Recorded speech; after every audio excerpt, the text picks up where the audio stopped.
In this video, I'm going to show you how I care for my sourdough starter. So I keep my sourdough starter when not in use in the fridge. So I just pulled out my sourdough starter. It was a pint jar. Now I just pulled out a quart jar of my sourdough discard. So this is my sourdough starter. It has not been used in about 2 weeks or 3 weeks.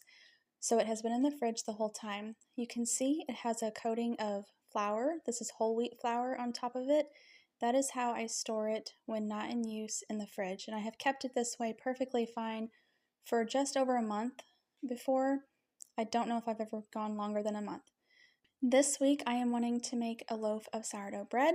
So I'm just going to blend in that flour that you see a little bit. So now we are over at the sink, and of course we need to add some water to it. I am sorry for the lighting. If I'm at the sink, it's really dark, but over there at the island, the lighting is pretty good. So we're just going to add some water, and I never measure how much flour or how much water I use in order to feed my starter.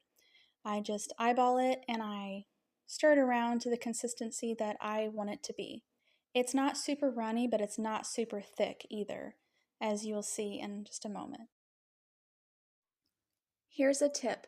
The starter rises faster in warmer temperatures, such as on a counter or with warmer water, and it rises slower and can also create a more sour flavor in colder temperatures, whether in the fridge or using cooler water. I have found the best success with feeding it with whole wheat flour. It will work with all-purpose flour. It seems like it eats through the all-purpose flour much faster, but I just really think that it's stronger and does better with whole wheat flour. I have no experience making gluten-free sourdough starters. We are not gluten-free in our home, so I have no need to experiment with that. Okay, so now we are back over at the island, and you can see the consistency of it. And I probably should say that our water we use is our own private well water, so it is not fluorinated or chlorinated or anything. So here's the sourdough discard. We use our sourdough discard primarily when we make sourdough pizza, but we also use it for things such as pancakes and other baked goods. However, our favorite is sourdough pizza. So I always wait until the quart jar is full of discard, and then I will make 2 cast iron skillets of sourdough pizza, and I will show you what they look like when they are done. The point is, do not discard your discard. It is not trash. It is still useful in cooking and baking. So do not throw it away. That is very, very wasteful. This liquid that you see on top of the sourdough discard, this is normal. This is hooch. It is an alcohol made by the fermentation process of the sourdough. You can stir it back in or pour it off. I always just pour mine off. If left for an extended period of time in the fridge, it will get dark, almost black. Again, pour it off or mix it in. If you mix it in, it can potentially make your sourdough bread even more sour. It is harmless, and it's also just a sign that your sourdough is hungry. The sourdough discard will go back into the fridge. All right, so we just fed my little pint jar here of the starter. I'm going to go ahead and cap it, put the lid on, and I set it on the counter out of direct sunlight. You can see it is smooth. There are no bubbles in it. We are going to leave this on the counter the rest of the day. Normally, I feed it at nighttime before I go to bed and leave it on the counter overnight, but since it is in the morning, I'm going to leave it on the counter all day. Now here it is about 7 hours later, the very same day. You can see it has more than doubled in size, and you can see the start of some small bubbles.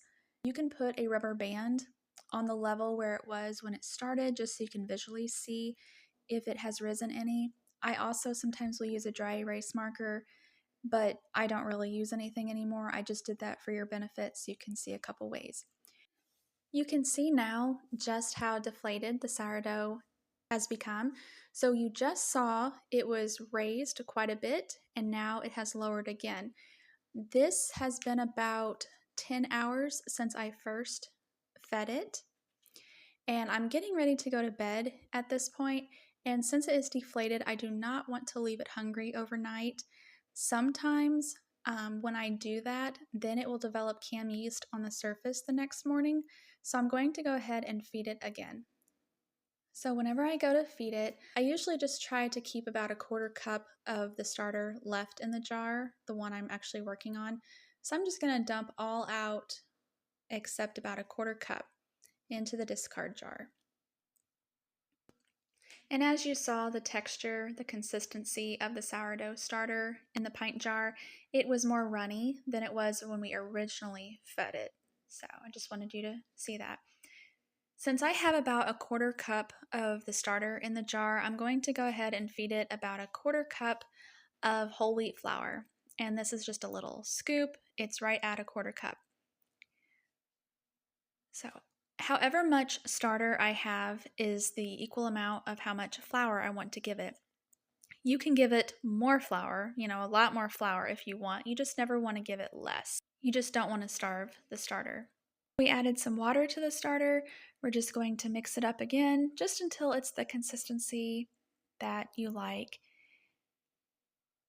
I literally just do it simple. I do not weigh any flour or water or anything like that.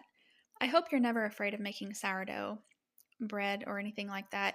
If you understand the basics of bread making, you can make sourdough bread. You do not need any fancy equipment. You do not even need a kitchen scale.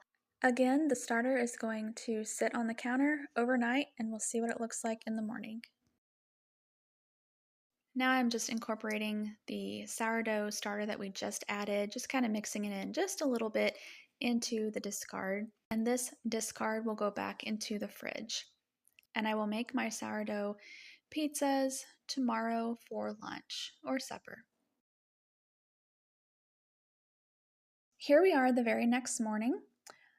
You can see where it's kind of the clean glass. You can see where it rose to and then it deflated again during the night.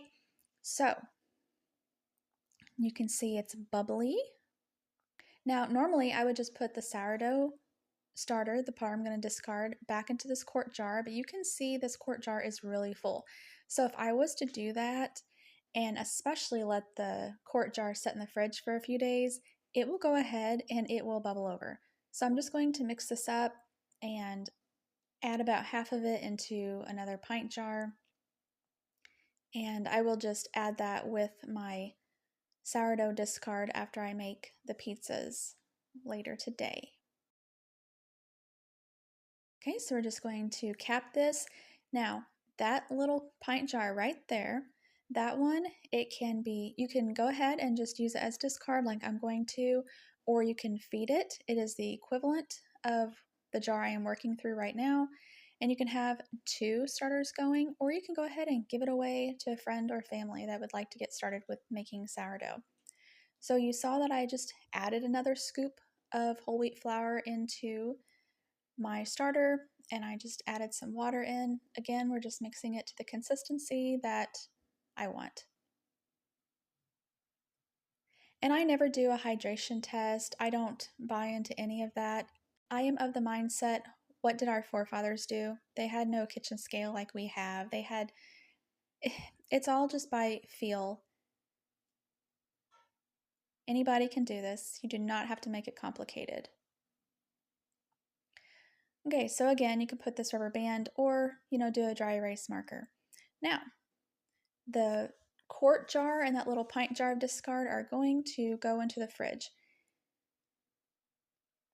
So here is my sourdough starter. This is 4 hours later, and you can see the bubbles are quite a bit bigger.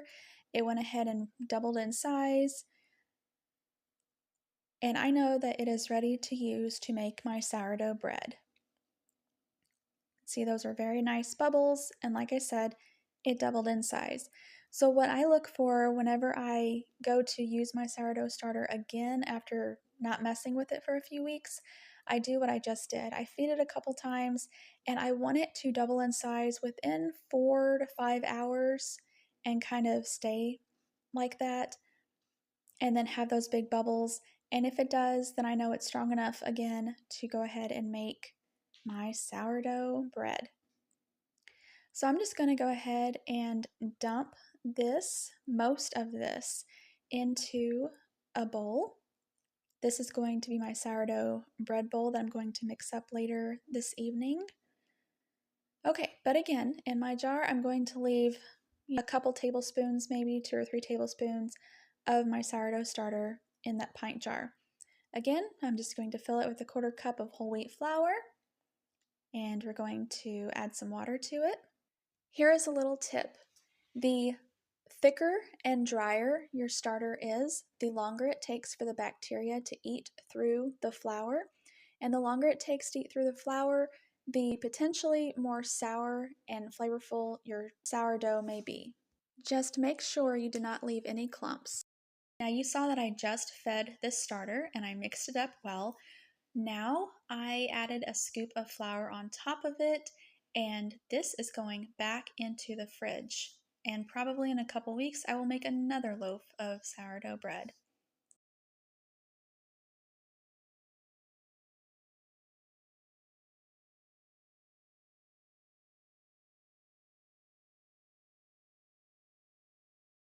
Now we are back here. For my round artisan loaf of sourdough bread, I need 1 cup of starter. Okay, so I'm measuring out about 1 cup of flour. I had just barely over, and I added some water. Now we're just going to mix that all up. Mix it all up well. In order to make your sourdough bread, your starter, it can be really runny, it can be really thick, it really doesn't matter. It can still turn into bread. The only thing that's going to change is when you go to actually add your flour to make your dough. If it's really runny starter, you'll just have to add more flour. If it's really thick starter, you'll just have to add less flour. It's all a skill base. It's, like I said, you do not have to have any fancy equipment whatsoever. I don't even use a kitchen scale, never have, for anything of my sourdough, and it always turns out great.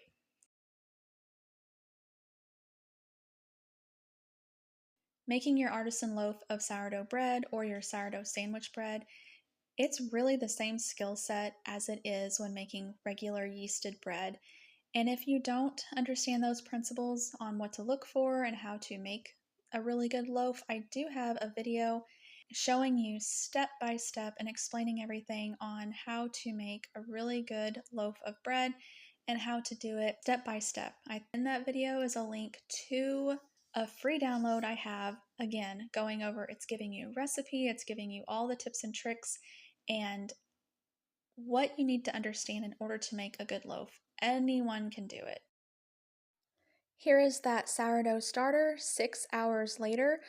You can see what it looks like. It has holes and bubbly. I am going to use this sourdough starter to make a loaf of artisan sourdough bread. If you are interested in seeing how I make our round artisan loaf of sourdough bread, I will link the video in the description box below. Thank you for watching and have a great day.